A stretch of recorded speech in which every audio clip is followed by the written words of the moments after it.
আজকে আমরা ক্লাস 11 তোমরা সেকেন্ড সেমিস্টার আমাদের সেকেন্ড সেমিস্টারের আগের দিন আমাদের ভাঁজ এবং চুক্তি অলরেডি পড়া হয়ে গিয়েছে। আজকে আমরা যেটা পড়ব সেটা হচ্ছে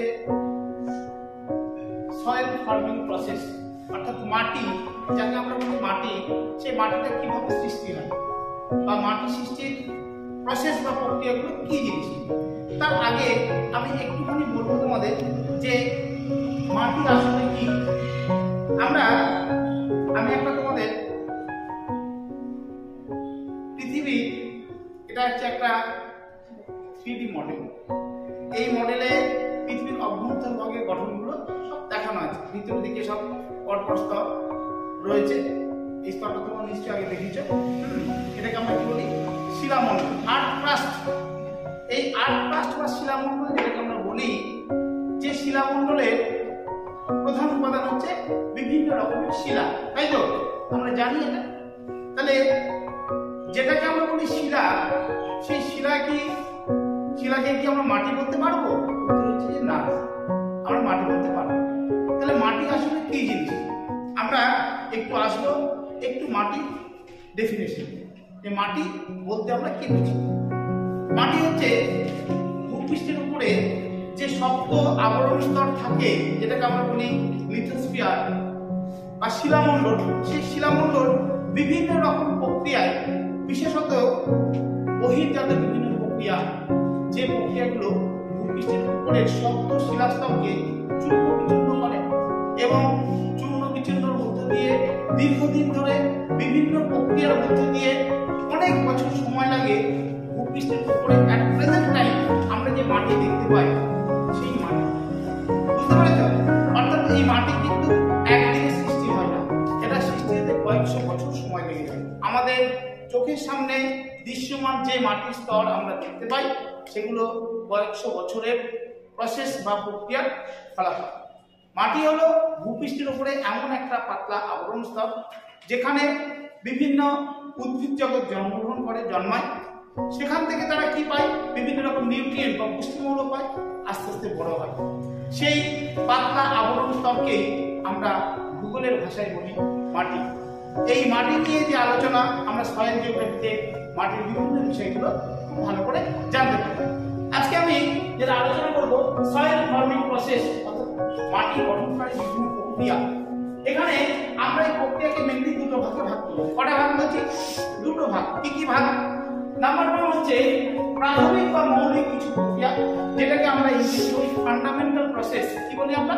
ফান্ডামেন্টাল প্রসেস। আর আরেকটা হচ্ছে নির্দিষ্ট বা বিশেষ কিছু প্রক্রিয়া, যেটাকে আমরা ইংরেজিতে বলি স্পেসিফিক প্রসেস। তাহলে প্রসেস কি কটা ভাগ করছি আমরা? প্রাথমিকভাবে দুটো ভাগ, তাই তো?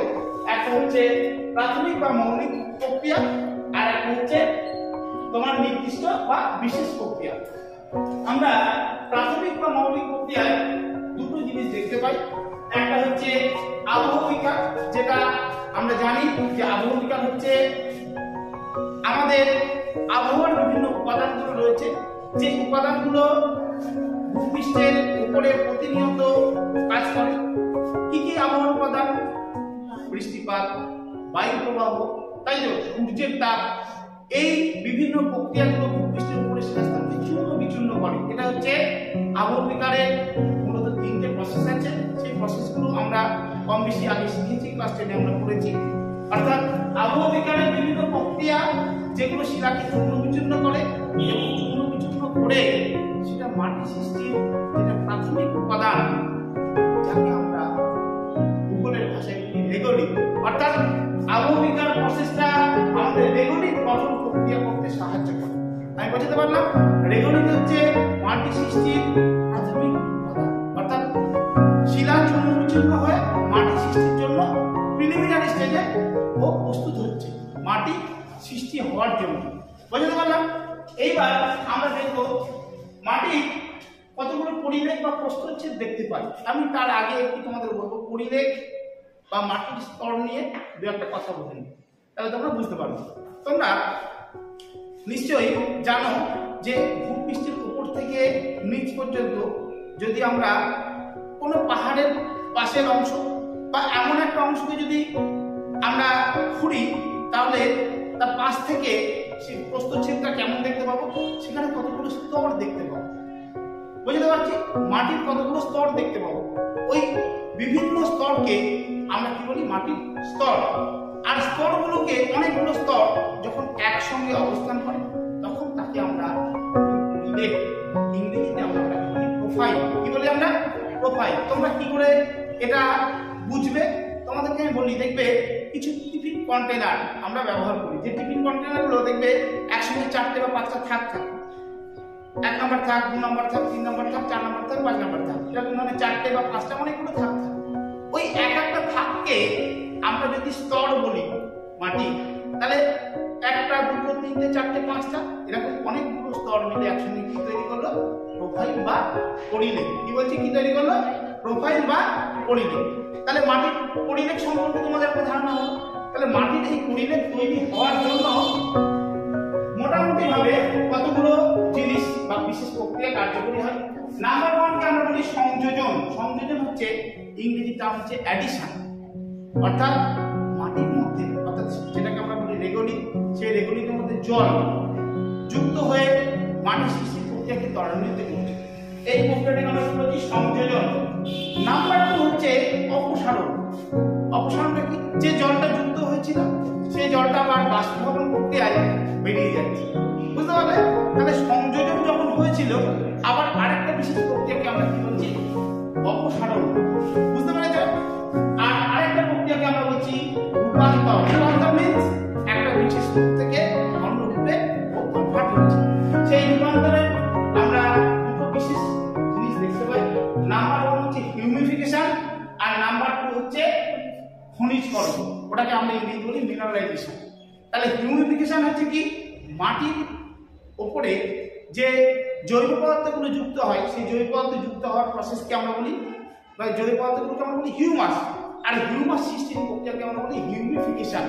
তাহলে মাটির মধ্যে হিউমাস তৈরি হচ্ছে, সেই যে প্রসেসটা আমরা হিউমিফিকেশন বলছি। এটা হচ্ছে রূপান্তরের একটা বিশেষ পদ্ধতি। আর আরেকটা হচ্ছে খনিজকরণ। মাটির মধ্যে বিভিন্ন রকম খনিজ পদার্থের সংযোজন হয়, যে খনিজ পদার্থের সংযোজনকে আমরা কি বলি? মিনারেলাইজেশন বা খনিজকরণ। আরেকটা হচ্ছে প্রসেস হচ্ছে স্থানান্তর। স্থানান্তর হচ্ছে মাটির কতগুলো স্তর বলেছি?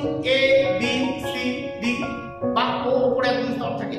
আমি একটু ছবি আঁকবো, তাহলে তোমরা বুঝতে পারবে যে এটা কেমন ভাবে কার্যকরী হয়।